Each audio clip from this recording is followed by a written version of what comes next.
கொள்ளுங்கள். நியாயாதிபதிகள் 7, 16, 20, 21, 22. 16ஆம் வசனம். அந்த 300 பேரை 3 படையாக வகுத்து அவர்கள் ஒவ்வொருவன் கையிலும் ஒரு எக்காலத்தையும் வெறும் பானையையும் அந்த பானைக்குள் வைக்கும் தீவட்டியையும் கொடுத்து 3 படைகளில் மனுஷரும் எக்காலங்களை ஊதி பானைகளை உடைத்து தீவட்டிகளை தங்கள் இடது கைகளிலும் ஊதும் எக்காலங்களை தங்கள் வலது கைகளிலும் பிடித்து கொண்டு கர்த்தருடைய பட்டயம் கிதியோனுடைய பட்டயம் என்று சத்தமிட்டு பாளையத்தை சுற்றிலும் அவரவர் தங்கள் நிலையில் நின்றார்கள். அப்பொழுது பாளையத்தில் இருந்தவர்கள் எல்லோரும் சிதறி கூக்குரலிட்டு ஓடி போனார்கள். 300 பேரும் எக்காலங்களை ஊதுகையில் கர்த்தர் பாளையம் எங்கும் ஒருவர் பட்டயத்தை ஒருவருக்கு விரோதமாய் ஓங்க பண்ணினார். சேனையானது சேரோத்தில் உள்ள பெத்சிதா மற்றும் தாபாருக்கு சமீபமான ஆபேத் மேகோலாவின் எல்லை மட்டும் ஓடி போயிற்று. ஹல்லேலூயா. பாருங்க, இஸ்ரவேல் ஜனங்கள் அவங்க வயல்ல அவங்க விதையை விதைத்து அந்த விளைச்சலை அறுவடை செய்கிற அந்த நாட்களிலே மீதியான் தேசத்து ஜனங்கள் அந்த விளைச்சலை அவர்களிடமிருந்து சூறையாடி சுரண்டி கொண்டு போகிற ஒரு அனுபவத்தில் இஸ்ரவேல் ஜனங்கள் நடந்த ஒரு காலகட்டம். மீதியானியர்கள் பார்த்தீங்கன்னா ரொம்ப பலத்த ஜனங்கள். அவர்களுடைய ஆள் பலத்திலேயா இருக்கட்டும், அவருடைய ஆயுத பலமா இருக்கட்டும், எல்லா விதத்திலையும் அவருடைய இராணுவமா இருக்கட்டும், எல்லா விதத்திலையும் மீதியானியர்கள் பலத்த ஜனங்களாய் இருந்தார்கள். ஆனால் இஸ்ரவேல் ஜனங்களோ அவர்களை ஒப்பிட்டு பார்க்கும்போது மிகவும் ஒரு சிறுபான்மையில் அல்லது சிறு கூட்டமாய் இருந்தார்கள். அதனால் அந்த மீதியானியர்கள் இவர்களுக்கு எதிராக வரும்போது அவர்களுக்கு எதிர்த்து நின்று இவர்களுக்கு ஜெயிக்க முடியாத ஒரு பலனில்லாத ஒரு சூழலிலே இஸ்ரவேல் ஜனங்கள் இருக்கிறார்கள். அப்படி அவர்கள் எதிர்த்து நின்றால் கூட இவர்களை அடித்து கொலை செய்து இவர்களை மிகவும் வேதனைப்படுத்துகிற ஒரு சூழலுக்கு காணப்பட்டது நிமித்தம் இஸ்ரவேல் ஜனங்கள் இந்த மீதியானியர்கள் எதிர்த்து வரும்போது இவர்களை பார்த்ததும் பயந்து கெபிகளிலும் குகைகளிலும் இன்னும் பாதுகாப்பான இடங்களிலும் ஓடி போய் தன்னுடைய ஜீவனை காப்பாற்றிக் கொள்கிற ஒரு சூழ்நிலையிலே இந்த இஸ்ரவேல் ஜனங்கள் காண்கிறார்கள். இப்படிப்பட்ட நிலைமையிலே மிகவும் இஸ்ரவேல் ஜனங்கள் வேதனைப்படுகிறார்கள். ஏனென்றால் பாருங்க, உங்களுக்கு தெரியும், ஒரு விதையை ஒரு வயலிலே விதைக்கும் போது அதை முளைக்க வைப்பதற்கும் அது வளர்ந்து வருவதற்கும் எத்தனை நாட்கள் அதற்காக பிரயாசப்பட வேண்டும் என்று நமக்கு தெரியும். அல்லேலூயா. அதற்கு தேவையான நேரத்திலே அதை கொத்தி உரம் போட்டு தண்ணீர் பாய்ச்சி எப்பொழுது அந்த விளைச்சலை தன்னுடைய கரத்தில் எடுக்கலாம் என்கிற ஒரு எதிர்பார்ப்போடு தான் அந்த காரியங்களை நாம் செய்வோம். இப்படி அவர்கள் அப்படிப்பட்ட ஒரு எதிர்பார்ப்போடு தன்னுடைய வயல்களில் எல்லாம் விதையை விதைத்து வேலை செய்து கடைசி தருணத்தில் அந்த ஆசீர்வாதத்தை கரங்களிலே எடுக்கும் போது இவர்களுக்கு எதிராளியா இருக்கிற மீதியானிகள் வயல்களை எல்லாம் சேதப்படுத்தி அதில் இருக்கிற தானியங்களை எல்லாம் தனக்கு சொந்தமாக்கி அங்கு இருக்கிற இஸ்ரவேல் ஜனங்களுடைய ஆடு மாடு கழுதை மிருக ஜீவன்களை எல்லாம் தனக்கு உரிமையாக்கி கொண்டு போய் விடுவார்கள். இந்த சூழ்நிலையை பார்த்த இஸ்ரவேல் ஜனங்களுக்கு மிகவும் வேதனை. இவர்களுக்கு எதிர்த்து நின்று எந்த சூழ்நிலையிலும் ஒரு வெற்றியை காண முடியாது. அல்லேலூயா.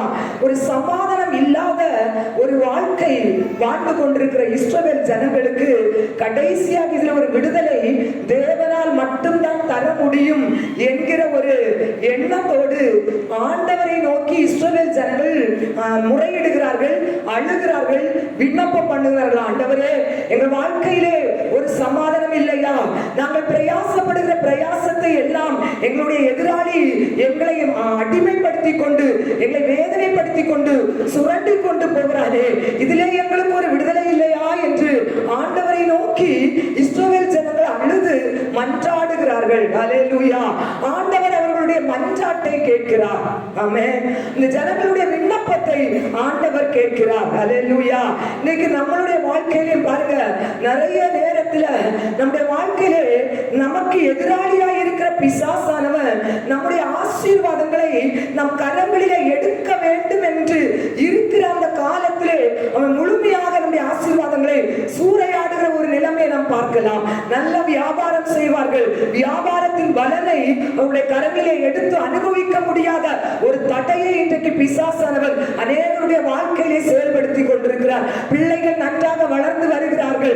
நல்ல வேலைக்கு போய் இந்த குடும்பத்தை எடுத்து கட்டி காப்பாற்றுவான் என்ற நம்பிக்கையோடு பிள்ளைகளுக்கு பல பிரயாசப்பட்டு படிக்க வைக்கிறோம். ஆனால் அந்த படிப்பில் ஒரு நல்ல வேலை கிடைக்காதபடி பிள்ளைகளுடைய வாழ்க்கையிலே ஒரு இருள், ஒரு தடை, நம்முடைய வாழ்க்கையை ஆசீர்வாதத்தை கையிலே எடுத்து சொந்தப்படுத்த முடியாதபடிக்கு எப்படி இஸ்ரவேல் ஜனங்களுக்கு மீதியானியர்கள் இருந்தார்களோ அதே போல நமக்கு விரோதமாகும் அநேக அந்தவார வல்லமைகள் தடையாய் எழுப்பி கொண்டிருப்பதை நாம் பார்க்கலாம். அல்லேலூயா. பிள்ளைகளுடைய திருமண வாழ்க்கையிலே ஒரு தடை, ஏற்ற ஒரு நாளிலே ஒரு குடும்ப வாழ்க்கைக்குள்ளாக சென்று ஆசீர்வாதத்தை காண்பார்கள் என்று பெற்றோர்கள் நினைத்துக் கொண்டிருப்பார்கள்.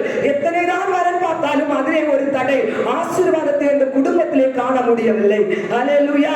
இப்படி இந்த மீதியானின் வல்லமைகள் இன்றைக்கு நம்முடைய வாழ்க்கையிலே போராடி கொண்டிருக்கிறார்கள். அல்லேலூயா. அந்த நேரத்திலும் என்னுடைய வாழ்க்கையிலே ஒரு விடுதலை இல்லையா, என்னுடைய வாழ்க்கையிலே ஒரு ஆசீர்வாதத்தை பார்க்க முடியாதா என்று இஸ்ரவேல் ஜனங்களை போல நாமும் ஒரு ஏக்கத்தோடு வேதனையோடு ஆண்டவரை நோக்கி முறையிடுகிற பல தருணங்கள் நம்முடைய வாழ்க்கையிலே உண்டு. அல்லேலூயா. ஆனால் நம்முடைய ஜெபத்தை கேட்கிற நம் தேவன் இஸ்ரவேல் ஜனங்களுடைய ஜெபத்தையும் கேட்டார். இன்று நம்முடைய வாழ்க்கையிலும் தடை பண்ணி இருக்கிற மீதியானின் வல்லமைகளை முறியடிக்கும்படியாகவும் நம்முடைய ஜெபத்தின் கர்த்தர் கேட்டுக்கொண்டுதான் இருக்கிறார். அல்லேலூயா. அவர் ஜெபத்தை கேட்கிறவர். ஆமென். வேதம் சொல்லுகிறது, ஜெபத்தை கேட்கிறவரே மாம்சமான யாவரும் உம்மிடத்தில் வருவார்களே. அல்லேலூயா. நம் தேவன் ஜெபத்தை கேட்கிறவர். அல்லேலூயா. நிச்சயமாக ஒவ்வொருவருடைய ஜெபத்தையும் அவர் கேட்பார். அல்லேலூயா. அவர் பட்சபாதம் இல்லாத தேவன். இவர்களுடைய ஜெபத்தை கேட்டு இவருடைய ஜெபத்தை தள்ளுகிற தேவன் அல்ல, எப்படிப்பட்டவர்களுடைய ஜெபத்தையும் அவர் கேட்கிற தேவன். இந்த நியாயாதிபதிகள் புஸ்தகத்திலே நாம் இப்ப படித்த அந்த 7ஆம் அதிகாரத்தில் துவக்க பகுதியிலே நீங்க பார்த்தீங்கன்னா இந்த அடிமைத்தனத்திற்கு காரணமாய் அவர்களுக்கு இருந்த ஒரு காரியம் என்னவென்று பார்த்தீங்கன்னா, இஸ்ரவேல் ஜனங்கள் மறுபடியும் கர்த்தருக்கு விரோதமாய் பொல்லாப்பானவைகளை செய்தார்கள். அதனால் தேவன் இஸ்ரவேல் ஜனங்களை மீதியானுடைய கையிலே ஒப்பு கொடுத்தார் என்று வேதம் சொல்வதை நாம் பார்க்கலாம். அல்லேலூயா. இப்ப பாருங்க, எப்படிப்பட்ட ஜனமாய் இருந்தாலும் ஆண்டவருக்கு விரோதமாய் வழி மாறி போனாலும் மறுபடியும் ஆண்டவரை நோக்கி நம் ஜெபத்தை, நம்முடைய வேண்டுதலையும் நம்முடைய தேவையும் அவரை நோக்கி முறையிட்டு கேட்கும் போது நம்முடைய ஜெபத்தையும் அவர் கேட்கிறார். அல்லேலூயா. அல்லேலூயா. இங்க பார்த்த மீதியானியர்களுடைய இந்த மீதியானுடைய அடிமைத்தனத்தின் மூலமாக பயந்து ஒரு சமாதானமான வாழ்க்கையை சொந்தப்படுத்த முடியாத இஸ்ரவேல் ஜனங்கள் ஆண்டவரை நோக்கி முறையிடும் போது ஆண்டவருடைய ஜெபத்தை கேட்டு பரலோகத்திலிருந்து கர்த்தருடைய தூதரை அங்கு அனுப்புகிறார். அல்லேலூயா. அல்லேலூயா. யாரிடம் அனுப்புகிறார் என்று நீங்கள் பார்த்தீங்கன்னு சொன்னா அங்கு ஒரு பயந்த ஒரு சுபாவம் உள்ள ஒரு மனிதரிடம் தான் கர்த்தர் அந்த தேவதூதர் வருகிறார். அங்கு அவரை சந்திக்கிறதை நாம் பார்க்கலாம். அங்கு பார்க்கும்போது பார்த்தீங்கன்னா கிதியோன் என்கிற ஒரு இஸ்ரவேல் தேசத்தில் வசிக்கிற இஸ்ரவேல் மனிதனை வந்து இந்த கர்த்தருடைய தூதன் வந்து சந்திக்கிறார். அல்லேலூயா. இவன் பார்த்தீங்கன்னா இந்த தூதன் சந்திக்கிற அந்த வேளையிலே இந்த கிதியோன் என்ன பண்ணி கொண்டிருக்கிறான் பாருங்க. இதே மீதியானியர்களுக்கு பயந்து தன்னுடைய வயல்ல உள்ள விளைச்சலை வயல்லே வச்சு அவன் அடுத்து உள்ள எல்லா காரியங்களையும் செய்து அந்த தானியத்தை சேமிக்காதவனாய் பயந்து திராட்சை ஆலையில், அதாவது திராட்சை பழங்களை பறித்து ஆலையிலே கொண்டு போய் அதை ஜூஸ் ஆக்குகிற அந்த ஒரு தொழிற்சாலையின் அருகிலே பார்த்தீங்கன்னு சொன்னா கொண்டு போய் தன்னுடைய வயலில் உள்ள விளைச்சலை கொண்டு போய் அவர் வந்து அந்த தானியங்களை தனக்கு சேகரித்துக் கொண்டிருக்கிற ஒரு சூழலில் பயந்து இருக்கிறார் இந்த கிதியோன். அல்லேலூயா. அவரும் பயந்த ஒரு மனிதன் தான். ஆனால் இந்த கிதியோனை பார்த்து இந்த கர்த்தருடைய தூதன் அவரிடம் வந்து நின்றுட்டு அவர் சொல்லுகிற ஒரு வார்த்தை பார்த்தீங்கன்னா, பராக்கிரமசாலியே. அல்லேலூயா. பராக்கிரமசாலியே அவர் கூப்பிடுறதை நீங்க அங்க பார்க்கலாம். எல்லாருக்கும் தெரியும் கிதியோனுடைய சம்பவம். கிதியோனை பார்த்ததும் கர்த்தருடைய தூதன் சொல்லுகிற ஒரு வார்த்தை, பராக்கிரமசாலியே. அல்லேலூயா. இன்றைக்கு ஆண்டவர் உங்களையும் என்னையும் பராக்கிரமசாலியாய் தான் பார்க்கிறார். அல்லேலூயா. நீங்க ஒருவேளை பயந்தவங்களா இருக்கலாம், உங்க சூழ்நிலையை பார்த்து நீங்க சோர்ந்து போனவங்களா இருக்கலாம். நம்ம எதுக்கும் திறமை இல்லாத ஒரு மனிதனா இருக்கிறேன் என்று நீங்க நினைக்கலாம். ஆனா பரலோக தேவன் நம்மை பராக்கிரமசாலியாய் காண்கிறது. ஹல்லேலூயா. இங்க பாருங்க, இந்த கிதியோன் பயந்தவன் தான், கோலதான், இந்த மீதியானியர்களை பார்த்து சோர்ந்து போனவன் தான். ஆனா அந்த தூதன் வந்து பார்த்து கோலையே கூப்பிடல. ஹல்லேலூயா. சோர்ந்து போனவனே கூப்பிடல. ஹல்லேலூயா. பலமில்லாதவனே கூப்பிடல, பலசாலியே கூப்பிட்டாரு. ஹல்லேலூயா. ஆண்டவர் பாருங்க, நம்ம ஒவ்வொருவரையும் இன்றைக்கு எந்தெந்த காரியத்துல சோர்ந்து போயிருக்கிறீங்களோ, ஆனா கர்த்தர் உங்களை பார்ப்பது சோர்ந்தவர்களாய் பார்ப்பதில்லை, பலசாலியாய் பார்க்கிறார். ஹல்லேலூயா. பாருங்க, நம்முடைய இருதயத்தில் எழுது, நம்ம சுற்றி உள்ளவங்க நம்மளுடைய திறமையை பார்த்து திறமை இல்லாதவங்க அப்படின்னு நம்மளை சுற்றி உள்ளவங்க சொல்லலாம். பிசாசு கூட சில நேரத்தில் நம்முடைய இருதயத்துல சொல்லுவான், நீ ஒண்ணுக்கும் உதவாதவா, நீ எல்லாம் போய் பாட்டு பாடலாமா, நீ எல்லாம் மற்றவங்களுக்கு சுவிசேஷம் சொல்ற அளவுக்கு பெரிய ஆள் ஆகிட்டியா அப்படின்னு சொல்லி பிசாசு நம்முடைய இருதயத்திலே நம்மளை தாழ்ந்த ஒரு அனுபவத்தை கொண்டு போயிட்டே இருக்கும். ஹல்லேலூயா. ஆனா நம்ம ஆண்டவர் நம்மை பார்த்தீங்கன்னு சொன்னா, நம்மை கொண்டு அவர் எப்படி பயன்படுத்த வேண்டும் என்று சித்தம் வைத்திருக்கிறாரோ, அந்த சித்தத்தின் அடிப்படையில் நீங்க எந்த சூழ்நிலையில் இருந்தாலும் அதன் அடிப்படையில் நம்மை பார்க்கிறார். ஹல்லேலூயா. ஒரு சிற்பி பாத்தீங்கன்னா, ஒரு காட்டு வழியா அவருடைய நண்பரோடு நடந்து பேசிக்கொண்டே போயிட்டே இருக்கிறார். அவர் அப்படி போய்கொண்டிருக்கும் போது ஒரு கருங்கல்ல பார்த்ததும் அவருடைய நண்பரை பார்த்து சொல்றாரா, இங்க பாரு பாரு, அங்க ஒரு தேவதூதன் அழகாக நின்று கொண்டிருக்கிறார் அப்படின்னு. ஒரு நண்பர் ரொம்ப ஆச்சரியப்படும், இந்த இடத்துல எப்படி ஒரு தேவதூதன் வந்தார், எங்க எங்க அப்படின்னு சொல்லிட்டு அவரு ஆச்சரியப்பட்டு பார்த்துட்டு, இவருக்கு வேற வேலை இல்லை அப்படின்னு சொல்லிட்டு சரி அந்த இடத்துல கொஞ்சம் ஓய்வு எடுத்துட்டு சாப்பிட்டு அந்த கூட வந்த நண்பர் தூங்கிட்டாரு. இந்த சிற்பி பாத்தீங்கன்னா தன் கையில கொண்டு வந்த அந்த ஒளியையும் அந்த சுத்தியையும் வச்சுட்டு அந்த கருங்கலை அழகா செதுக்க ஆரம்பிச்சாரு. ஹல்லேலூயா. செதுக்கி கடைசி அவரு எப்படி அந்த கருங்கலை பார்த்தாரோ அப்படியே ஒரு அழகான தேவதூதனா உருவாக்கிட்டாரு. ஹல்லேலூயா. ஹல்லேலூயா. பாருங்க, ஒரு ஆசாரி பாருங்க, ஒரு மரத்தை இந்த வெட்டப்பட்ட கீழே கிடக்கிற மரத்தை ஒரு ஆசாரி எப்படி பார்ப்பான்னா, அவன் எப்படி பார்ப்பான், ஒரு நாற்காலியாகவும் ஒரு பெஞ்சாகவும் அவன் பார்ப்பான். ஹல்லேலூயா. இந்த மரத்துல என்ன செய்யலாம் சொல்லி அவனுக்கு அவனுடைய சூழ்நிலைக்கு அது ஏதுவா இருக்குதோ அந்த மரத்தை அவன் அப்படிதான் பார்ப்பான். ஹல்லேலூயா. வீடு கட்டுற அந்த கன்ஸ்ட்ரக்ஷன் ஒர்க் பண்றவங்க எல்லாம் காலியான நிலத்தை நம்ம புல்லு பிடிச்சி காலியா இருக்கிற நிலமா தான் நம்ம பார்ப்போம். ஆனா அந்த வீடு கட்டுறவங்க 4 மாடி வீடா யோசனை பண்ணி பார்ப்பாங்க. ஹல்லேலூயா. ஹல்லேலூயா. அதே போல நம்ம ஆண்டவர் நம்ம ஒவ்வொருவரையும் எப்படி அவர் மாற்ற வேண்டும் என்று விரும்புகிறாரோ அதன்படி கர்த்தர் நம்ம ஒவ்வொருவரையும் பார்க்கிறார். ஹல்லேலூயா. ஹல்லேலூயா. இந்த இடத்துல வந்து வேத வசனத்தை கேட்கிற ஒவ்வொருவருக்கும் ஆவியானவர் ஒவ்வொருவரையும் பார்த்து அழைப்பது, பராக்கிரமசாலியே கர்த்தர் உன்னோடு இருக்கிறார். ஹல்லேலூயா. நாம் பலசாலியா, நாம் பராக்கிரமசாலியா நீங்க நினைக்கலாம், நீங்க ஒருவேளை பலவீனவரா இருக்கலாம். ஹல்லேலூயா. ஆனா உங்க கூட இருக்கிறவர் பராக்கிரமசாலி. ஹல்லேலூயா. உங்க கூட இருக்கிறவர் பராக்கிரமான காரியங்களை செய்கிறவர், உங்களை கொண்டு பயங்கரமான காரியங்களை அவர் நடப்பிக்க வல்லமை உள்ளவராக இருக்கிறபடினால் இன்று ஒருவேளை சோர்ந்து போய் வந்திருக்கீங்களா, பலனந்து வந்திருக்கீங்களா, கர்த்தர் சொல்ற நீதான் பராக்கிரமசாலி, நீதான் பலசாலி. ஏன்னா கர்த்தர் பராக்கிரமசாலியாய் கூட இருக்கிறார். ஹல்லேலூயா.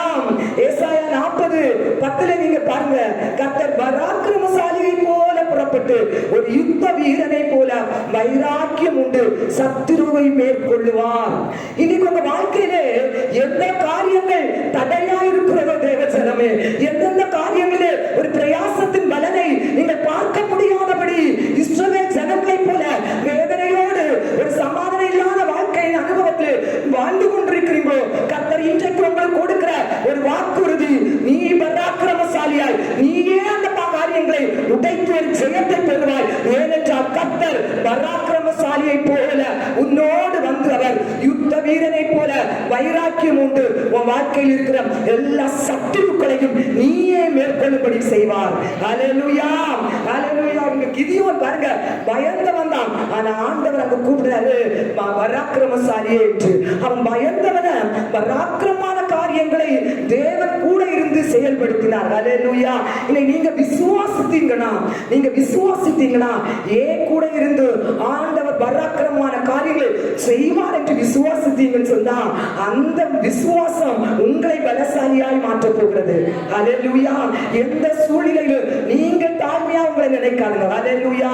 கர்த்தர் பலசாலியாய் என் கூட வருகிறார், எனக்கு எதிராக எழுகிற சத்துருக்களை நான் மேற்கொள்வேன் என்று நீங்க வைராக்கியத்தோடு இந்த வார்த்தையை நீங்க விசுவாசித்து பிடித்தீர்களானால் நிச்சயமா கிதியோனை போல நீங்க ஒவ்வொருவரும் பராக்கிரமசாலிதான்.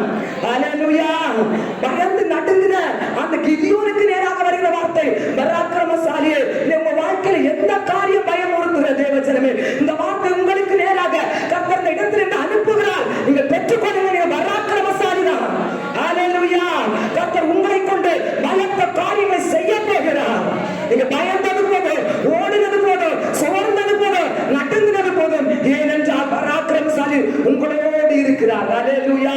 பழைய ஏற்பாடு காலத்தில் பார்த்தீங்கன்னா பலவீனமானவர்கள் பலவானாய் மாற்றப்பட்டார்கள். ஹல்லேலூயா. நமக்கு அநேகரை தெரியும், அவருடைய பலவீனத்திலே அவர்கள் பலப்பட்டார்கள். ஏனென்றால் ஆண்டவர் அவர்களோடு இருந்தார். ஹல்லேலூயா. ஆபிரகாம் பலவீனமானவன். ஹல்லேலூயா. 100 வயதில் ஒரு பலசாலியை போல பூரண வளர்ச்சி உள்ள ஒரு பிள்ளையை ஆபிரகாம் அவருடைய மனைவி பலவீனமான கற்பத்தை உடையவர்கள் பெற்றெடுக்க முடியும் என்றால் பலவீனமாயிருக்கிற நம்மை ஆண்டவரால் பலப்படுத்த முடியாதா தேவஜனமே? ஹல்லேலூயா. திக்குவாயாய் இருந்த மோசே கூட பலசாலியாய் கர்த்தர் இருந்தார். முழு இஸ்ரவேலரும் எகிப்தியர்களை பயந்து நடுங்கும்படியான வல்லமையான காரியங்களை கர்த்தர் மோசேயை கொண்டு செய்வார் என்றால் நம்மை கொண்டு கர்த்தர் செய்ய மாட்டாரா? ஹல்லேலூயா. பழைய ஏற்பாடு காலத்தில் பலவீனர்கள் தேவனுக்குள் பலம் கொண்டார்கள். ஹல்லேலூயா. ஹல்லேலூயா. கர்த்தர் நம்மை பலப்படுத்துவார் நிச்சயமா. இன்னைக்கு சோர்ந்து போய் வந்திருக்கீங்களா? கர்த்தர் உங்களை பலப்படுத்துவார். சத்துவம் இல்லாமல் வந்திருக்கீங்களா? கர்த்தர் உங்களை சத்துவத்தை தருவார். ஹல்லேலூயா. கரங்களை தட்டி கர்த்தரை நாம் நன்றியோடு துதிக்கலாமா? ஹல்லேலூயா. ஆமென் சொல்லலாங்க. ஆமென். எந்த வார்த்தையும் உங்களுக்கு விசுவாசத்தோடு வாக்குத்தத்தமாய் கிடைக்குமா? ஆமென் சொல்லி வாங்கிக் கொள்ளுங்க உள்ளால. எரேமியா வார்த்தை கிடைத்தது உட்கொண்டான் என்று வேதம் சொல்லுகிறது. ஹல்லேலூயா. வெளிநாட்டுல பாத்தீங்கன்னா ஒரு நம்ம தமிழ்நாட்டுல ஒரு ஊழியக்காரரை சிறப்பு ஆண்டவருடைய செய்தி கொடுப்பதற்காக கூப்பிட்டிருக்காங்க.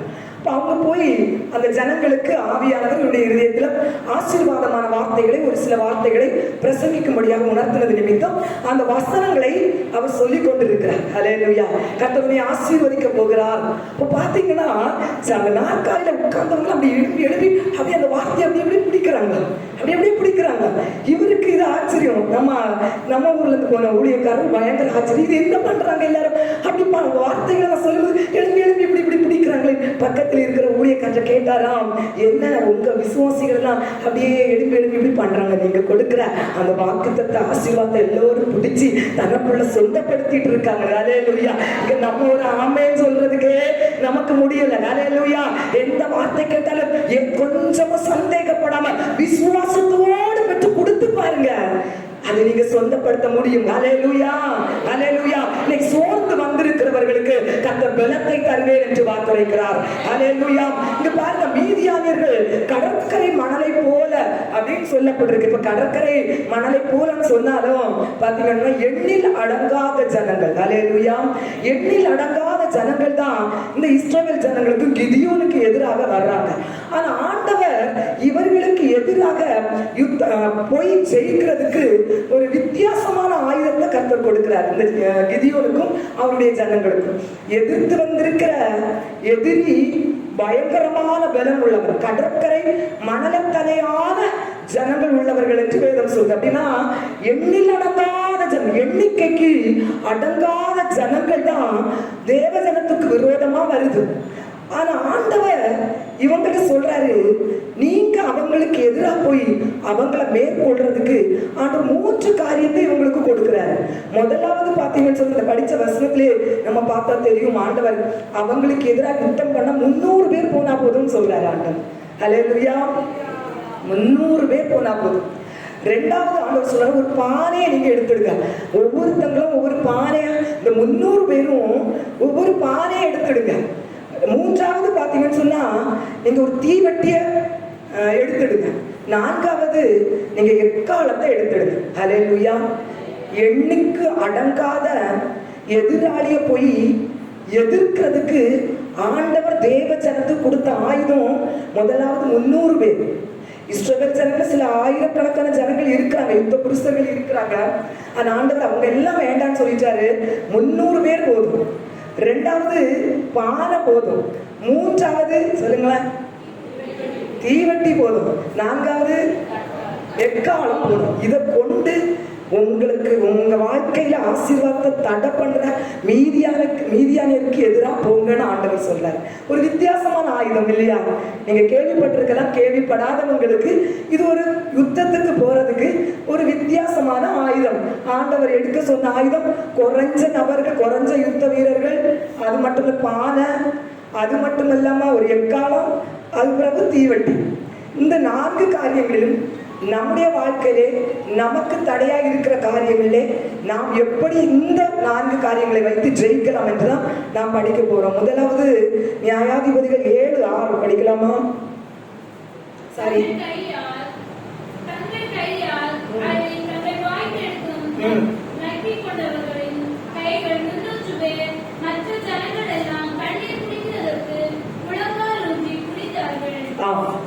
பாருங்க, 300 பேர் நக்கி குடித்த இந்த 300 பேர்களை கொண்டு போன்னு சொல்றாரு ஆண்டவர். பொதுவா நீங்க இந்த 300 பேருன்னு சொல்லி 300 பேர் வேதத்துல ஒரு சிறப்பு உண்டு. 300 பேருக்கு 300 என்கிற ஒரு எண்ணுக்கு, நம்பருக்கு வேதத்துல ஒரு சிறப்பு உண்டு. பாருங்க, 300 அப்படின்னு சொன்னா ஏனோக்கு ஆண்டவரோடு சஞ்சரித்து கொண்டிருந்த வருடம் 300 வருடம். அல்லேலூயா. ஆண்டவர் நோவா கிட்ட பாருங்க செய்ய சொன்ன பேழையின் நீளம் 300 முழம். அல்லேலூயா. அது மட்டும் இல்லாம பாருங்க, சிம்சோன் பெலிஸ்தியர்களுடைய வேளாண்மையை அழிக்கும்படியாக தெரிந்து கொண்ட நரிகளின் எண்ணிக்கை 300. அல்லேலூயா. அதே போல இயேசுவின் பாதத்திலே பரிமள தைலத்தை ஊற்றின அந்த தைலத்தின் விலை, நீங்க அதுக்கு ஆதாரமாக மார்க் 14:5 வேணா எழுதி வச்சிருங்க, இப்ப படிக்க வேண்டாம். மார்க் 14:5 இருக்குது. இயேசு கிறிஸ்துவின் பாதத்துல பரிமள தைலத்தை ஊற்றின அந்த தைலத்தின் விலை மதிப்பு 300 பணம் என்று சொல்லப்படுவதை நாம் பார்க்கலாம். ஆக மொத்தம் வேதத்துல 300 என்பது ஒரு ஜெயம் கொடுக்கிற ஒரு எண்ணாய் இருப்பதை நாம் பார்க்கலாம். சரி, அது நம்ம ஒரு நிமிடம் ஒதுக்கி வைத்துவிட்டு, ஆண்டவர் ஏன் கடற்கரை மணலத்தனையான மீதியானியர்களை யுத்தம் பண்ணி போறதுக்கு இந்த 300 என்கிற சிறு கூட்டத்தை கர்த்தர் தெரிந்தெடுத்தார் என்று பார்த்தீங்கன்னு சொன்னா, ஏன் ஆண்டவர் தெரிந்தெடுத்தார்? நியாயாதிபதிகள் 7ஆம் அதிகாரம் 2ஆம் வசனம்.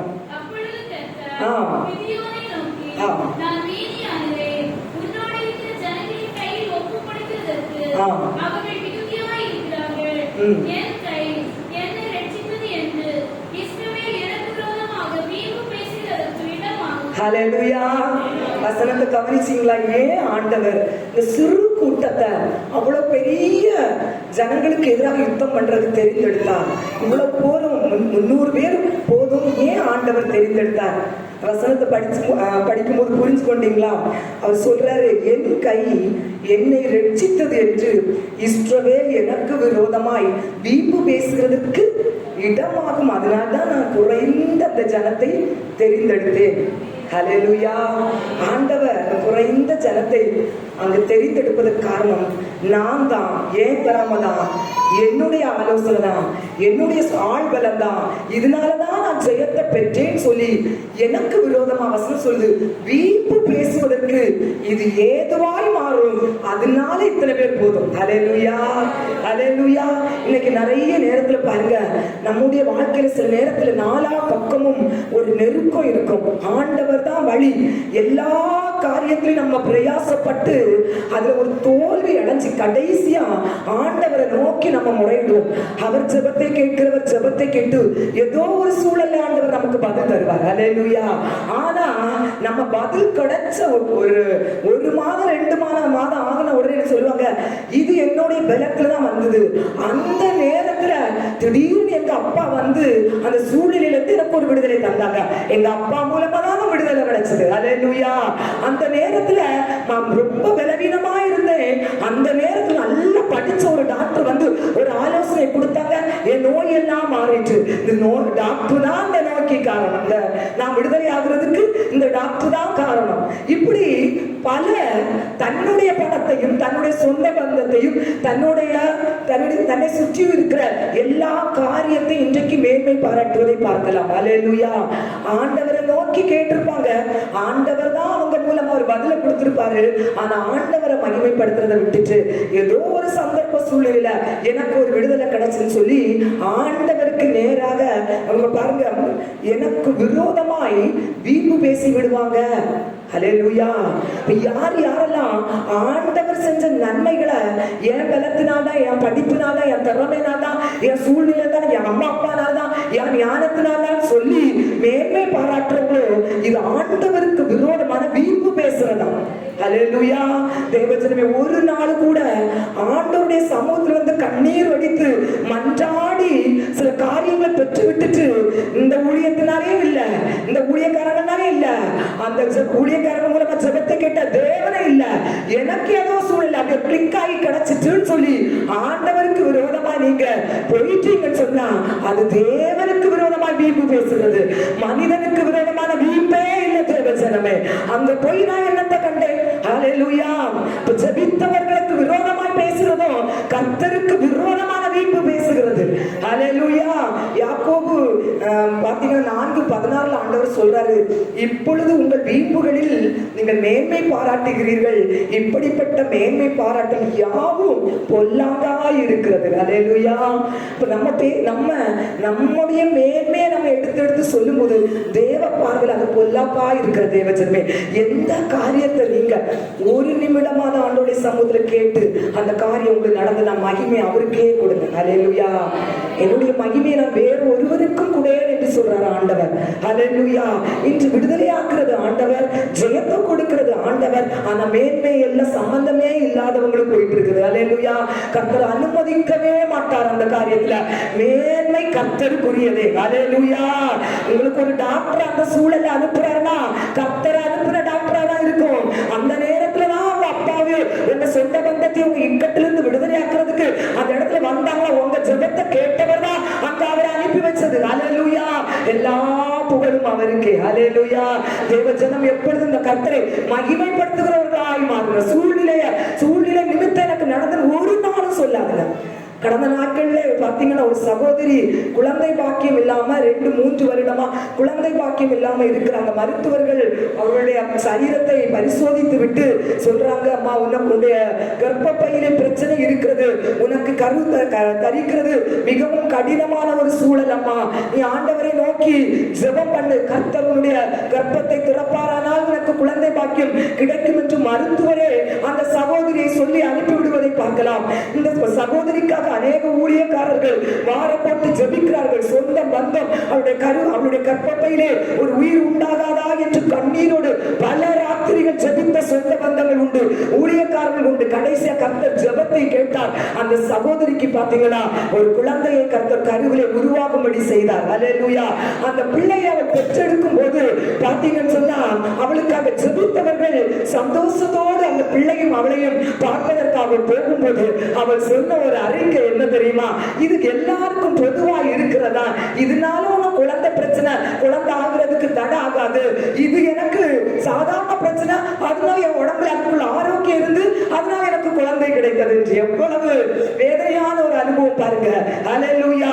இது கர்த்தருக்கு விரோதமான பொல்லாப்பு. தேவஜனமே, எந்த சூழ்நிலையிலும் நீங்க ஆண்டவரை நோக்கி ஒரு காரியத்திற்காக விண்ணப்பம் பண்றீங்களா, அவர் ஜெபத்தை கேட்பார், உங்களுக்கு சூழ்நிலை அவர் மாற்றி தருவார். கர்த்தர் தான் செய்தார் என்று நீங்க ஆண்டவரை மேன்மை பாராட்டுகிறவர்களாக காணப்படுவோம். ஹல்லேலூயா.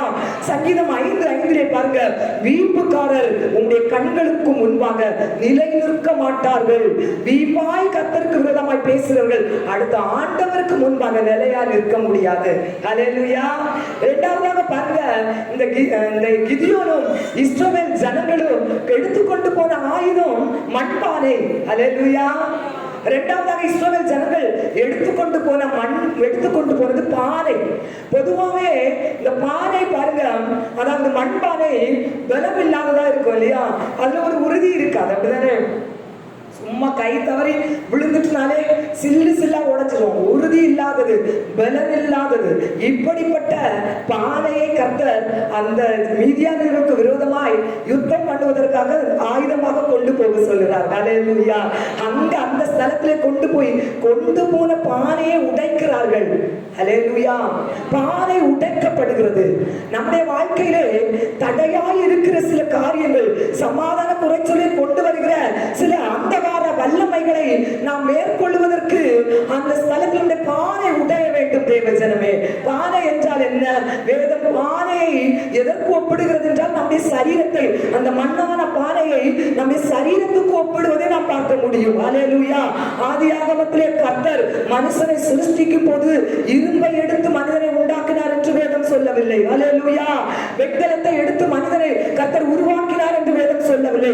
சாதாரண மண்ணை எடுத்துதான் மனிதனை கர்த்தர் உருவாக்குகிறார். அப்ப அந்த மண் என்கிற அந்த பானை, நம்மகிட்ட இருக்கிற சுயம், நம்மகிட்ட இருக்கிற பெருமை, நான் என்கிற எண்ணம், நம்மகிட்ட இருக்கிற படிப்பு, நம்மகிட்ட இருக்கிற ஊர்ல இருக்கிற நம்முடைய அந்தஸ்து எல்லாமே சத்துருவை எதிர்த்து நாம் செய்யப்பட வேண்டும் என்றால் தேவ சமூகம் உடைக்கப்படணும். தேவ ஜனமே, ஹல்லேலூயா. நம்முடைய சரீரத்தில் இருக்கிற அந்த மண் என்கிற பானை உடைக்கப்படும். அதாவது சுயம் என்கிற, பெருமை என்கிற, படிப்பு என்கிற, அழகு என்கிற அந்த காரியங்கள் எல்லாம் தேவ சமூகத்திலே உடைக்கப்படணும். ஹல்லேலூயா. அப்பதான் நம்முடைய வாழ்க்கையிலே நாம் ஒரு ஜெயத்தை காண முடியும். தேவ சமூகத்தில் வருகிறோம், நம்ம ஆண்டவருடைய சமூகத்தில் நம்மை உடைக்கிறோமா? நம்முடைய இருதயம் உடைகிறதா? தேவ ஜனமே, ஹல்லேலூயா. ஆண்டவருடைய சமூகத்தில் நம்மை அர்ப்பணிக்கும் போது நம்மை தாழ்த்துகிறோமா? நான் ஒன்றுமில்லை ஆண்டவரே, நான் ஒன்றுமில்லை என்று நம்மை தேவ சமூகத்தில் வெறுமையாக்குகிறோமா? ஹல்லேலூயா, ஹல்லேலூயா. நான் எப்படிப்பட்டவா? என் அந்தஸ்து என்ன? என் பரம்பரை எப்படிப்பட்ட பரம்பரை? என் குடும்பம் எப்படிப்பட்டது என்று நம்மை நாமே மேன்மை பாராட்டுகிறவர்களாக இருப்போமானால் நம்முடைய வாழ்க்கையில் இருக்கிற காரியங்களை நாம் துரத்தவும் முடியாது, ஜெயிக்கவும் முடியாது. ஹல்லேலூயா, ஹல்லேலூயா. இன்னைக்கு ஆண்டவர் சபைக்கு கொடுக்கிற வாக்குத்தத்தம், முதலாவது தேவ சமூகத்தில் போய் உங்க சுயத்தை உடைங்க. எப்படி இஸ்ரவேல் ஜனங்களுக்கு ஆண்டவர் ஆயுதமாய் எடுக்க சொன்ன அந்த மண் பானையை எதிரிகளுக்கு முன்பாக கொண்டு உடைக்க சொன்னாரோ, அதே போல நம் தேவ சமூகத்துல எதிராளியை சந்திப்பதற்கு முன்பாக தேவ சமூகத்தில் நம்மை உடைக்கணும். உடைக்கப்படும் போது கண்ணீர் வரும். தேவ ஜனமே, ஹல்லேலூயா, ஹல்லேலூயா. இன்னைக்கு அநேகரை கர்த்தர் வல்லமையாய், பராக்கிரமசாலியாய் இன்றைக்கு பயன்படுத்துகிறார்கள் என்றால் அவருடைய வாழ்க்கையை நீங்க எடுத்து பாருங்க, உடைக்கப்பட்ட அனுபவமா தான் இருக்கும். ஹல்லேலூயா. உடைக்கப்பட்ட பானையா தான் ஒவ்வொருத்தங்களும் இருக்கிறாங்க. அந்த உடைக்கப்பட்ட அனுபவம் தான் அவங்களை பலசாலியாய் மாற்றுகிறது, அவங்களை வைராக்கியமாய் தேவனுக்காக எழுப்பி பிரகாசிக்க வைக்கிற. தேவ ஜனமே, இன்றைக்கு ஒருவேளை உடைக்கப்பட்ட அனுபவத்தில் நீங்க வந்திருக்கீங்களா? ஐயோ, என் வாழ்க்கை உடைக்கப்பட்டிருக்கிறதே என்கிற ஒரு ஏக்கத்தோடு வந்திருக்கீங்களா? கர்த்தர் சொல்லுகிறார், நீ உனக்கு எதிராக இருக்கிற மீதியானியரின் வல்லமையை எதிர்கொண்டு நீ ஜெயிக்க வேண்டும் என்றால் உன் வாழ்க்கை உடைப்பதற்கு கர்த்தர் ஒப்புக்கொடு. ஒரு நாள் கர்த்தர் உன்னை அந்த கிரியைகள் மத்தியிலே ஜெயமாய் எழும்ப பண்ணுவார். ஹல்லேலூயா. அதுதான் ஆண்டவர் சொல்றார், உங்களை என்னை பார்த்து, பராக்கிரமசாலியே, ஹல்லேலூயா. எனக்கு எந்தெந்த சூழ்நிலை உடைக்கப்பட்டு வந்திருக்கீங்க, கர்த்தர் உங்களை பார்க்கிற பராக்கிரமசாலியாய் நீ உடைச்சாதான், உன்னை உடைச்சாதான் அநேகருக்கு பிரயோஜனம் உள்ள பாத்திரமாய் மாற்ற முடியும். ஹல்லேலூயா. நம்ம நல்லா ஷைன் பண்ணிட்டே இருந்து அநேகரை நம்ம மீட்டெடுக்க முடியாது. ஹல்லேலூயா. உங்களை எந்தெந்த காரியத்துல கர்த்தர் உடைப்பதற்கு ஒப்பு கொடுக்கிறாரோ, எந்தெந்த சூழ்நிலையில உடைப்பதற்கு ஒப்பு கொடுக்கிறாரோ, அநேகருக்கு ஜீவன் உள்ள சாட்சியாய் நீங்க எழுப்பி பிரகாசிக்க போறீங்க. ஹல்லேலூயா, ஹல்லேலூயா. உடைப்பதற்கு கர்த்தர் அனுமதித்தார். தேவ ஜனமே, கர்த்தர் அனுமதிக்காம உடைக்கப்படல. அதனால ஆண்டவர் சொல்றாரு, உன்னை உடைப்பதற்காக நீ உடைச்சாதான் தேவன் எடுத்து பயன்படுத்துகிற ஆயுதம். ஹல்லேலூயா, ஹல்லேலூயா. ஆண்டவருடைய சமூகத்தை அவர் பயன்படுத்துகிற ஆயுதமா உங்க வாழ்க்கை கொடுங்க. இந்த மேன்மையான பாருங்க, பல திரள் கூட்ட ஜனங்களை ஜெயிக்கிறவர்களாய் கர்த்தர் இஸ்ரவேல் ஜனங்களை மாற்றினது போல உங்களையும் கர்த்தர் மாற்ற வல்லவராய் இருக்கிறார். ஹல்லேலூயா. பாருங்க, அடுத்ததாக ஆண்டவர் கொண்டு போக சொன்ன ஆயுதம் தீவட்டி. ஹல்லேலூயா. தீவட்டி பாருங்க, கிதியோனுடைய படை வீரர்கள் 300 பேர் ராத்திரிக்கு பாத்தீங்கன்னா தீவட்டிகளை அவங்க கையில கொண்டு போறாங்க. ஹல்லேலூயா. 300 பேரும் ஆண்டவரால் தெரிந்தெடுக்கப்பட்ட அந்த 300 பேரும் தங்களுடைய கைகள்ல தீவெட்டி எடுத்துட்டு போறாங்க. இன்றைக்கு உங்க வாழ்க்கையிலே இருக்கிற தடைகள், அதாவது மீதியானியம் என்கிற அந்த வார வல்லமைகளை நீங்க எதிர்த்து நீங்க ஒரு சமாதானத்தை, ஒரு ஆசீர்வாதத்தை சுதந்திரித்துக் கொள்ள வேண்டும் என்றால் உங்க கையில தீவெட்டி இருக்க வேண்டும். ஹல்லேலூயா, ஹல்லேலூயா. தீவெட்டி என்னங்க? வேத வசனத்தின்படி தீவெட்டி எதற்கு ஒப்பிடப்பட்டிருக்கிறது என்று பார்த்தீங்கன்னு சொன்னா வேத வசனத்திற்கு தீவெட்டி ஒப்பிடப்பட்டிருக்கிறது. ஹல்லேலூயா. இரண்டாவதாக பரிசுத்த ஆவியானுடைய அபிஷேகத்திற்கு தீவெட்டியை ஒப்பிட்டு வேதம் சொல்வதை பார்க்கலாம். இந்த ரெண்டும், வேத வசனம் என்கிற தீவெட்டியும் பரிசுத்த ஆவி என்கிற அபிஷேகம் என்கிற தீவெட்டியும் உங்க கையில் இருக்குமே ஆனால் உங்க வாழ்க்கையிலே இருக்கிற சமாதானத்தை தடைப்படுகிற அந்த வார வல்லமைகளை நீங்கள் ஜெயிக்க முடியும். ஹல்லேலூயா, ஹல்லேலூயா. பாருங்க, எரேமியா 5:14 வசனம் சொல்லுது பாருங்க, இதோ நான் உன் வாயில் இட்ட என் வார்த்தைகளை வார்த்தைகள் அக்கினியாய் இருக்கும், அது அவர்களை பட்சிக்கும். ஹல்லேலூயா. எரேமியா தீர்க்கதரிசி கிட்ட ஆண்டவர் சொல்றார், இதோ உன் வாயில நான் போட்டிருக்கிற வார்த்தை அக்கினியா இருக்கும், உன் சத்துருக்களை அந்த வார்த்தை பட்சிக்கும். ஹல்லேலூயா. இன்னைக்கு நம்முடைய வாயில வேத வசனம் என்கிற அக்கினி இருக்கிறா தேவ ஜனமே? சத்துருவை எதிர்க்கிற வசனம் நம்முடைய வாயில இருக்குதா? நம்முடைய வாழ்க்கையில சமாதானத்தை தடை பண்ணுகிற எல்லா விதமான அந்தகார வல்லமைகளையும் மீதியானியரின் கிரியைகளையும் உடைக்கிற அக்கினி நம்ம வாயில இருக்கிறதா? ஹல்லேலூயா. தூங்காதுங்க, கரங்களை தட்டி கர்த்தரை மகிமைப்படுத்த தயவு செய்து சாட்சி இருக்காங்க, எழுப்பி. ஹல்லேலூயா. என்கிட்ட ஒருத்தங்க சொன்னாங்க, தூங்கினா அதெல்லாம் செயல்படுத்த முடியாது, தூங்கினா 1 நிமிடம் எல்லாரும் எழுப்பி விடுங்க. விபிஎஸ் பிள்ளைகிட்ட நான் எழுப்பி விடலாம். விபிஎஸ் பிள்ளைங்க பாருங்க, கொஞ்சம் சோர்வா போயிட்டாங்கன்னா நான் அவங்களுக்கு ஏதாவது ஒரு ஆக்ஷன் பண்ற ஒரு ஸ்டெப் சொல்லுவேன். பிள்ளைங்க இப்படி இருக்கிறவங்க உடனே எந்த உறக்கத்திலையும் ஆர் யூ ரெடி கேட்டா போதும், பிள்ளைங்க ஓ எஸ் ரெடின்னு சொல்லுவாங்க. அவன் பிள்ளைங்களை நான் உற்சாகப்படுத்துறது அதுதான் யூஸ் பண்ணு. நம்ம பெரியவங்களை நான் உறங்க விடாம எப்படி உற்சாகப்படுத்தணும்? ஆர் யூ ரெடி சொல்ல முடியுமா? அப்ப அவங்க என்கிட்ட ஒரு சகோதரி சொன்னாங்க, நீ ஒன்னும் சொல்ல வேண்டாம், அப்ப எழுப்பி நிக்க சொல்லி எல்லாரும் மெசேஜ் நேரம் எழுப்பி நிக்க வச்சு உட்கார வச்சு இல்லையா? அதனால நம்ம யாரையும் சின்ன பிள்ளைங்க இல்ல, வேத வார்த்தையை நம்ம கேட்போம். ஹல்லேலூயா. யாரும் தூங்காதுங்க. இது ஒரு நிர்விசாரம் தேவ சமூகத்தை நம்ம அசட்டை பண்றதுக்கு அடையாளம். ஹல்லேலூயா. நம்ம யாரும் தூங்காம ஆண்டவருடைய வார்த்தை கேளுங்க. பாருங்க, அப்ப தீவெட்டி என்பது ஆண்டவருடைய வார்த்தை. ஹல்லேலூயா. அப்ப நான் இடைக்கிடைங்க ஹல்லேலூயா சொல்லுங்க. ஹல்லேலூயா. பிரதர் அன்னைக்கு சொன்னாங்க, செய்தி 1 மணிக்குன்னா நீ 15 நிமிஷம் ஹல்லேலூயா சொல்லி நீ அதை ரெடி பண்ணிடுவேன்னு சொல்றாங்க. 25 நிமிஷம் செய்தினா நீ 15 நிமிஷம் ஹல்லேலூயா சொல்ல வச்சு ரெடி பண்ணிடுவேன், கிளியர் அதை ஃபில் பண்ணிடுவேன். அதனால கொஞ்சம் ஹல்லேலூயா குறைக்கலாம் நான் என்னை பார்த்து முடியாது. ஹல்லேலூயா, ஹல்லேலூயா, ஆமென், ஹல்லேலூயா. பாருங்க, தீவெட்டி என்கிற வசனம் நமக்குள்ள இருக்கும். நம்முடைய வாழ்க்கையில தடை பண்ணுகிற சமாதானத்தை சூறையாடுகிற மீதியானின் வல்லமைகளை நாம் எதிர்த்து ஜெயிக்கலாம். உங்க நாவில தீவெட்டி ஆகிய வசனம் வெளிப்படணும் தேவ ஜனமே. ஹல்லேலூயா. உங்க வசனத்தை நீங்க சொல்லி பாருங்க. உங்க வீட்டுல வசனத்தை சொல்லுங்க. உங்க வீட்டுல எவ்வளவு சத்தமா உங்க வசனத்தை நீங்க சத்தமா சொல்ல முடியுமோ அவ்வளவு சத்தமா சொல்லுங்க. உங்க அந்த வசனம் உங்க வீட்டுல பரவட்டும், அப்படியே நிக்கட்டும். ஹல்லேலூயா. பரவி நிக்கட்டும் உங்க வசனம். அந்த காலையில எழும்புனதும் நைட்டு தூங்க போகுது யாரு என்னன்னாலும் சொல்லிட்டு போட்டோங்க, இவளுக்கு வேற வேலை இல்லையா அவங்க சொல்லிட்டு போட்டோம். சத்தமா சொல்லுங்க. இரவில் பயங்கரத்திற்கும் பகலில் பறக்கும் அம்புக்கும் இருளில் நடமாடும் கொள்ளை நோக்கும் நான் பயப்பட மாட்டேன் அப்படின்னு சொல்லுங்க. உங்க சத்தம் அந்த வசனம் உங்க வீட்டுல ஸ்ப்ரெட் ஆகட்டும். இது 4-5 வசனம் போல நம்ம வாங்கி வச்சுட்டு அதை பார்க்கறதே இல்லை, அதை சுதந்திரிக்கிறதும் இல்லை, அதை படிக்கிறதும் இல்லை. ஹல்லேலூயா. அது தொங்கிட்டு இருக்கும். என்னையாவது தூசி எடுத்து தொடச்சா உண்டு. சிலருக்கு வாங்கி போட்டு அன்னைக்கு இருக்கிறதோடு வலையோட சுத்திட்டு தான் இருக்கும். ஹல்லேலூயா, ஹல்லேலூயா. வசனம் தொங்க போடுறது இல்லை, அக்கினியா இருக்கிறது. ஹல்லேலூயா. அந்த வசனத்தை நம்ம சொல்லணும். ஆமென். வீட்டுக்குள்ள அந்த வசனத்தை நீங்க பரப்பணும். அல்லேலூயா. சொல்றீங்களா? எதுக்காக ஊழியக்காரங்க உங்க வீட்டுல வரும்போது உங்களுக்கு ஒரு அற்புதம் நடக்குது, எதுக்கு உங்க வீட்டுல உள்ள சூழல் மாறுது, வசனத்தை நாங்க சொல்லிட்டு வருவோம். அந்த வசனம் அப்படியே அப்படியே உங்க வீட்டுக்குள்ள அங்கே உலாவிட்டே இருக்கும். அது உலாவுறது என்ன? அக்கினி. அல்லேலூயா.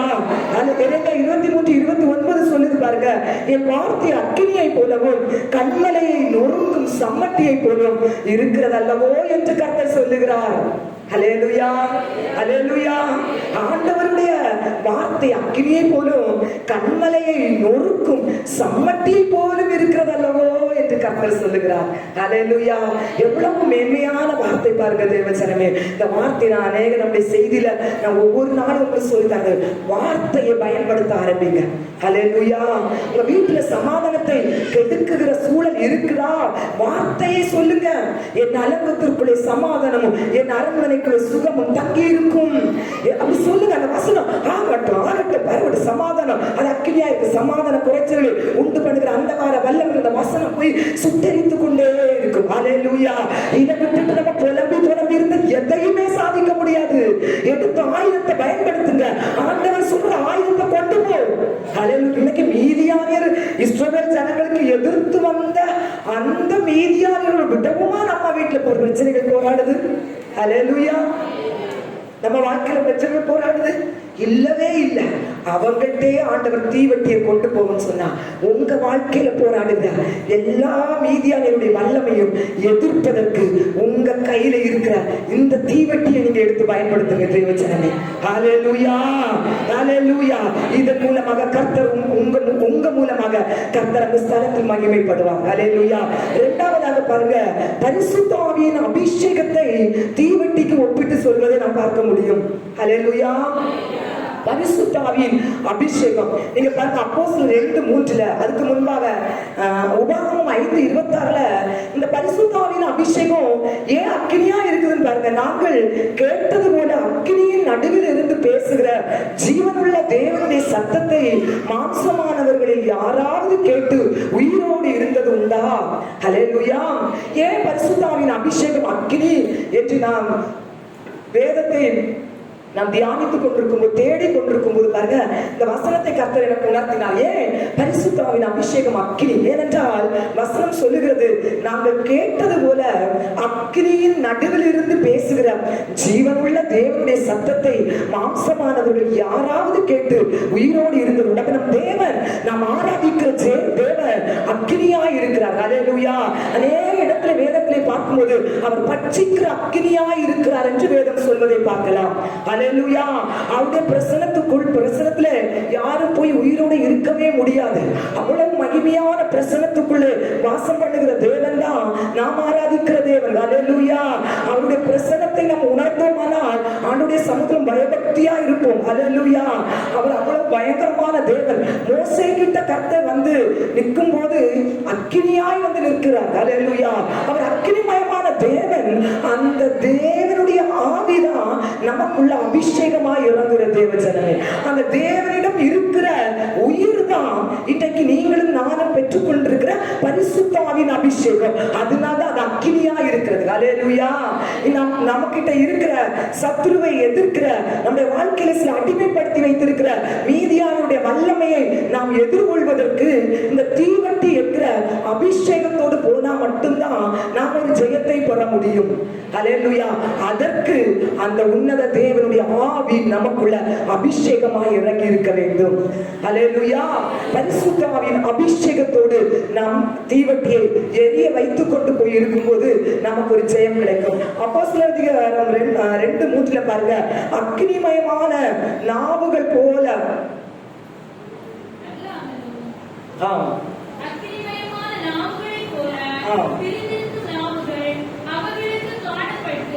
போதும் பாருங்க, அக்கினிமயமான நாவுகள் போன்ற நாவுகள் அவர்களுக்கு காணப்பட்டு அவர்கள் மேல் அமர்ந்தது. அமர்ந்தது. அல்லேலூயா. இப்ப யாரெல்லாம் பரிசுத்த ஆவியின் அபிஷேகத்தை நிறைவில் பெறுகிறீர்களோ உங்களுக்குள்ளால தீவட்டி எரிந்து கொண்டிருக்கிறது. அல்லேலூயா. தீவட்டி எரிய வைக்கப்படுகிற நாள், பரலோக அக்கினி எரிக்கப்படுகிற உங்களுக்குள்ளே பிரகாசிக்கிற நாள் நாள் பரிசுத்த ஆவி நிறைவை நீங்கள் பெறும்போது கிடைக்கிறது.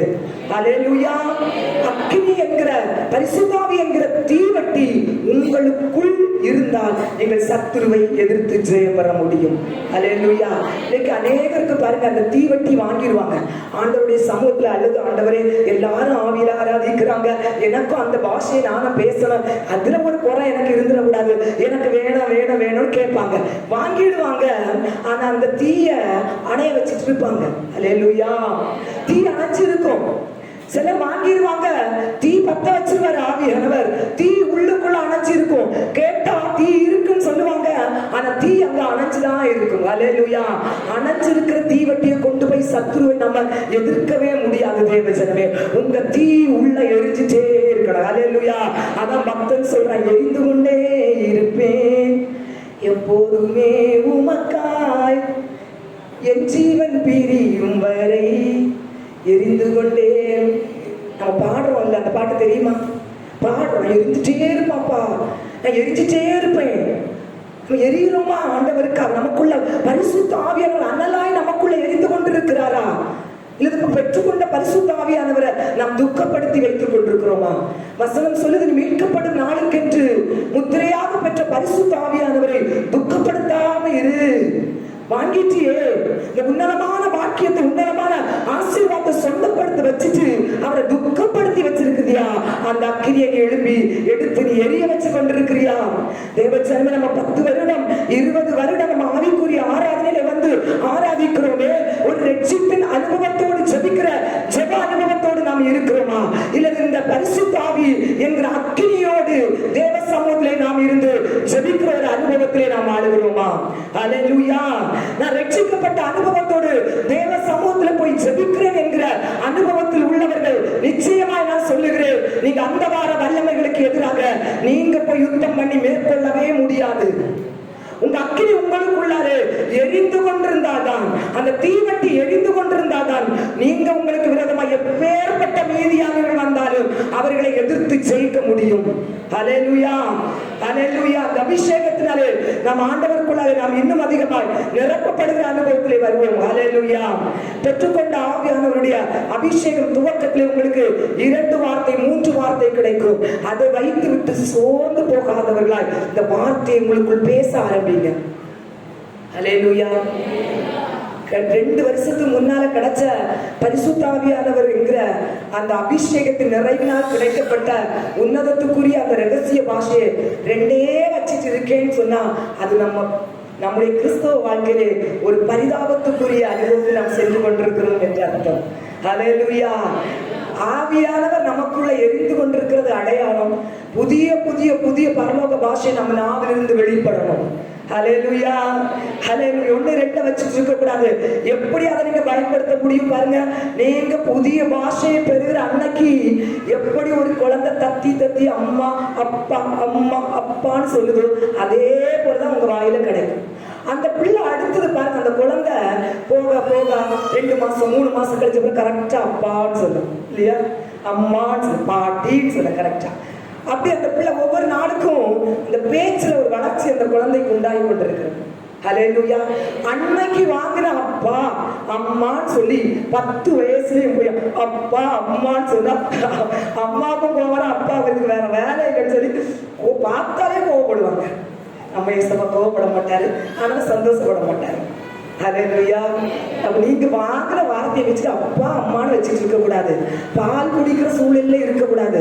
நீங்க பாலை குடிச்சிட்டு இருக்குதா, என்னைக்கு நீங்க இறைச்சி சாப்பிட போறீங்க? ஹல்லேலூயா. இந்த பாஷைக்காக நீங்க வாஞ்சிங்க. உங்களுக்குள்ள இருந்த ஆவியானவர் அனலாகணும். ஹல்லேலூயா.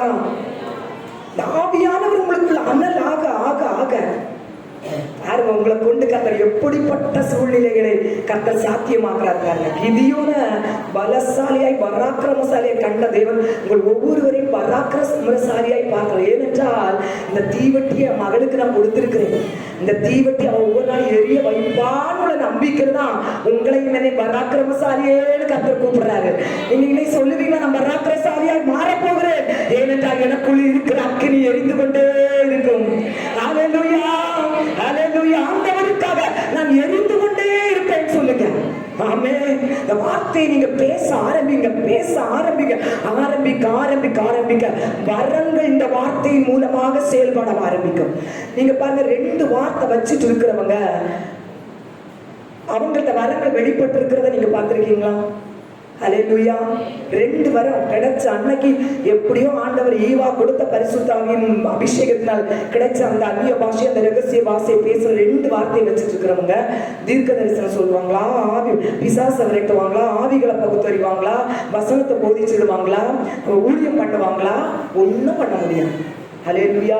நம்ம எல்லாம் கொண்டு மகிமையாய் பயன்படுத்த வேண்டும் என்றுதான் கர்த்தர் அபிஷேகத்தை ஊற்றிருக்கிறார். தாகத்தோடு ஆண்டவர்கிட்ட கேளுங்க, ஆண்டவரே எனக்குள்ள இருக்கிற அந்த அபிஷேகம் எரிந்து கொண்டே இருக்கணும்.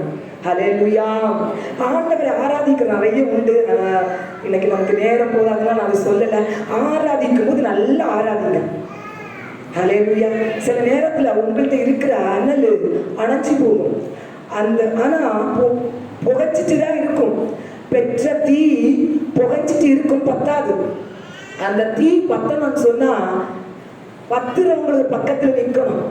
அப்ப அது பத்தி பிடிச்சிரும். ஹல்லேலூயா. அதனால ஆண்டவர் சபை கூடுதலை விட்டு விடாதீர்கள் என்று சொல்லுகிறார்.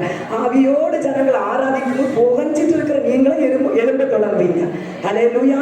ஆராதனை நல்லா விட்டு கொடுத்து ஆராதனை நிச்சயமாய் கர்த்தர் நம்மை ஆசீர்வதிப்பார். ஹல்லேலூயா. அடுத்ததாக பாருங்க, ஆண்டவர் கொண்டு போக சொன்ன ஆயுதம் எக்காலம். ஹல்லேலூயா. எக்காலத்தை ஆண்டவர் கொண்டு போக சொல்றார். நிறைய நேரம் ஆயிட்டுதான் மெசேஜ் கொடுக்கலாம்ல, என்ன ஒரு 5 நிமிஷம் தான். முதலாவது ஆண்டவர் கிதியோனிடம் கொண்டு போக சொன்ன ஆயுதம் ஞாபகம் இருக்குதா? சொல்லுங்களா சிஸ்டர்? பானை இல்லை, அதுக்கு முன்ன ஒண்ணு சொன்னேன். ஆமென். ஹல்லேலூயா. முதலாவது 300 பேரை தான் ஆண்டவர் அழைச்சிட்டு போக சொன்னாரு. 2வது ஆண்டவர் பானையை கொண்டு போக சொன்னாரு. 3வது தீவட்டி. Very good, super. 4வது ஆண்டவர் கொண்டு போக சொன்னது எக்காலம். ஹல்லேலூயா. பாருங்க, இந்த கிதியோனின் படையினர் பாத்தீங்கன்னா மண்பானைகளையும் தீவட்டிகளையும் கொண்டு போனது மட்டுமில்லாமல் கூடவே ஒரு எக்காலத்தையும் கொண்டு போறாங்க. இந்த எக்காலம் பாத்தீங்கன்னா இஸ்ரவேலருக்கு மிக முக்கியமான ஒரு வாத்திய கருவி. இன்னைக்கு நம்ம எல்லாம் கீபோர்டை எவ்வளவு முக்கியமா நம்ம இன்னை ஆராதனையெல்லாம் பயன்படுத்துறோமோ, அதே மாதிரி இஸ்ரவேல் ஜனங்களுக்கு ஒரு முக்கியமான ஒரு வாத்திய கருவின்னு சொன்னா இந்த எக்காலம். எல்லா காரியத்துக்கும் இந்த எக்காலத்தை தான் பயன்படுத்துவாங்க. இந்த எக்காலத்தை ஊதும் போது பாத்தீங்கன்னா யுத்தத்திற்கு புறப்பட்டிருக்கிற வீரர்களுக்கு இந்த எக்காலத்தை பெருந்தொனியா ஊதும் போது அந்த வீரர்களுடைய எலும்புகள்ல நரம்புகள்ல ஒரு புதிய பலமும் புதிய வீரமும் கிடைக்குமா யுத்தத்துக்கு புறப்பட போறது. அப்படி இந்த எக்காலம் ஒரு மேன்மையான ஒரு உணர்வை தூண்டுறதுதான் இந்த எக்காலம். ஹல்லேலூயா. பாருங்க, அது மட்டும் இல்ல, இந்த எக்காலம் பாத்தீங்கன்னா ஊதும் போது பல கிலோமீட்டர் தூரத்திற்கு இதோடைய சத்தம் கேட்குமா. அவ்வளவு ஒரு மேன்மையான ஒரு வாத்தியம் தான் இந்த எக்காலம். பல எக்காலத்தை எடுத்து ஊதும் போது பல கிலோமீட்டர் தூரத்துக்கு அந்த சத்தம் கேட்குமா. இஸ்ரவேல் ஜனங்கள் பாளையத்துக்கு, அதாவது எகிப்திலிருந்து அடிமைத்தனத்திலிருந்து அவங்க விடுதலை ஆக்கி கொண்டு வரும்போது அவங்க பாளையத்திலிருந்து எழுப்பணும் அப்படின்னு உள்ள, அவங்க புறப்படணும் அப்படின்னு உள்ள சூழலை எக்காலத்தை எடுத்து ஊதுவாங்க. எக்காலத்தை ஊதுனே தெரியும் நம்ம புறப்படணும்னு சொல்லி அவங்க பொருட்கள் எல்லாம் எடுத்துக்கொண்டு கிளம்பிடுவாங்க. இதுக்கு எக்காலம் பயன்படுத்தினாங்க. அது மட்டுமில்ல, இஸ்ரவேல் ஜனங்களுடைய பண்டிகை நாட்களிலே இந்த எக்காலத்தை ஊதி கர்த்தரை துதித்து ஆராதித்தார்கள். சங்கீதம் 153 பாருங்க, எக்காலத்தோடு கர்த்தரை துதியுங்கள் என்று இஸ்ரவேல் ஜனங்களுக்கு கொடுக்கப்பட்ட ஒரு கட்டளை, கர்த்தரை துதிப்பதற்கு எக்காலத்தை பயன்படுத்துங்கள் என்று. ஹல்லேலூயா. இஸ்ரவேல் ஜனங்களை கர்த்தர் கொண்டு போக சொன்னதும் எக்காலத்தை கொண்டு போங்க. ஹல்லேலூயா. எக்காலம் எதற்கு அடையாளம்? நல்ல சத்தமா கேட்கும். எக்காலத்தை ஊதும் போது ரொம்ப பல கிலோமீட்டர் அந்த சத்தம் கேட்கும். அதே போல யுத்தத்துக்கு போற வீரர்களுக்கு ஒரு தைரியத்தையும் ஒரு வைராக்கியத்தையும் கொடுக்கக்கூடிய ஒரு வாத்தியம். அடுத்தது இஸ்ரவேல் ஜனங்களை புறப்படுத்தி பல அடையாளங்களுக்காக கொடுக்கப்பட்டது அந்த எக்காலம். இன்றைக்கு ஆண்டவர் அந்த எக்காலத்தை குறித்து நம்மோடு பேசுகிற ஒரு காரியம் என்னென்றால், எக்காலத்தை போல நீங்களும் நானும் முழு இருதயத்தோடு முழு பலத்தோடும் கர்த்தரை ஆராதிக்கிறவர்களாய் இருக்க வேண்டும். அல்லேலூயா. இதுதான் சத்துருவை எதிர்ப்பதற்குரிய ஆவிக்குரிய ஆயுதம். நம்முடைய வாழ்க்கையில தடை பண்ணி இருக்கிற எல்லா காரியங்களும் நீங்க ஜெயிக்கணும்னு சொன்னா நீங்க முழு இருதயத்தோடு முழு பலத்தோடு கர்த்தரை ஆராதிக்கிறவர்களாய் இருக்க வேண்டும். அதுதான் உங்க எக்காலம். உங்க கையிலே ஆண்டவர் தந்திருக்கிற எக்காலம் நீங்க ஆண்டவரை ஆராதிக்கிற ஆராதனை. ஹல்லேலூயா. சங்கீதம் 47:1 பாருங்க. சகல ஜனங்களே கை கொட்டி தேவனுக்கு முன்பாக ஆர்ப்பரியுங்கள். ஹல்லேலூயா. சகல ஜனங்களே நீங்க கை கொட்டி தேவனுக்கு முன்பாக ஆர்ப்பரிங்க. ஆண்டவர் அதை விரும்புறாரு. நீ கை தட்டுறதுக்கு நமக்கு ஒரு வெட்கம். ஹல்லேலூயா. சங்கீதம் 98:4 பாருங்க. கம்பீரமாய் முழக்கமிட்டு பாடுங்கள். நம்ம சத்தம் போட்டு ஆராதிச்சா வைக்கும், மற்றவங்க பார்த்துருவாங்களா? ஹல்லேலூயா. சிலருக்கு சத்தமா ஆராதிக்கிற நம்முடைய ஆராதனையே சிலருக்கு பிடிக்காது. நல்ல கர்த்தரை வாய் திறந்து துதிக்கிற நம்முடைய துதி சிலருக்கு பிடிக்காது. ஆண்டவருடைய ஜனங்கள் தான் சொல்லுவாங்க, சும்மா மௌனமா ஆராதிச்சா போதாதான், மௌனமா வச்சு அப்படியே ஆண்டவரை துதிச்சா போதாதான்னு சொல்லுவாங்க. ஹல்லேலூயா. வேதவசனம் அநேக இடத்துல நமக்கு திட்டவட்டமாய் நமக்கு வெளிப்படுத்துவது, நீ எக்காலத்தை போல சத்தமாய் ஆர்ப்பரி. நீ தேவனுக்கு முன்பாக கை கொட்டி ஆர்ப்பரி ஆண்டவரை.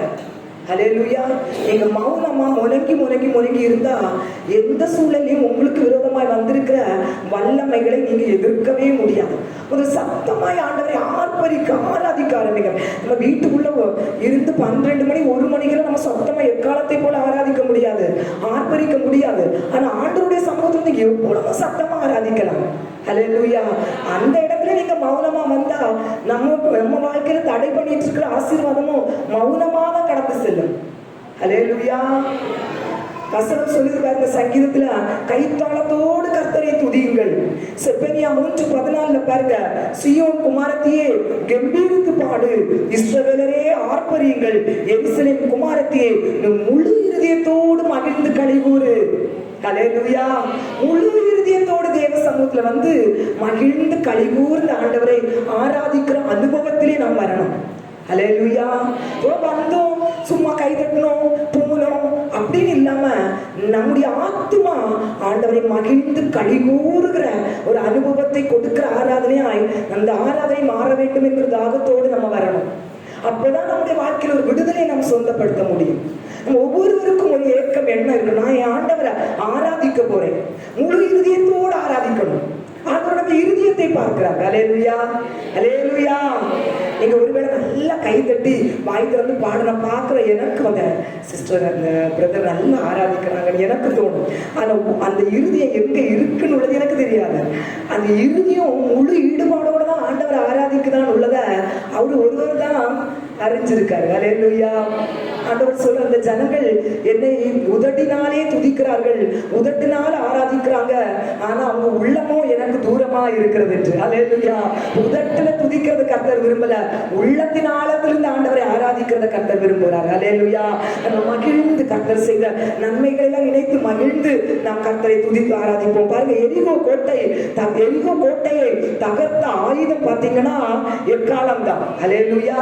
பாருங்க, எக்காலங்களை ஊதுகையில் ஜனங்கள் ஆர்ப்பரித்தார்கள், அலங்கம் இடிந்து விழுந்தது. இன்னைக்கு நீங்க ஆராதனையில நீங்க சத்தமா ஆண்டவரை ஆராதிக்கிறீங்களா? உங்களை மீறி ஒரு சத்தம் உங்களுக்கு வந்து எழுப்புதா?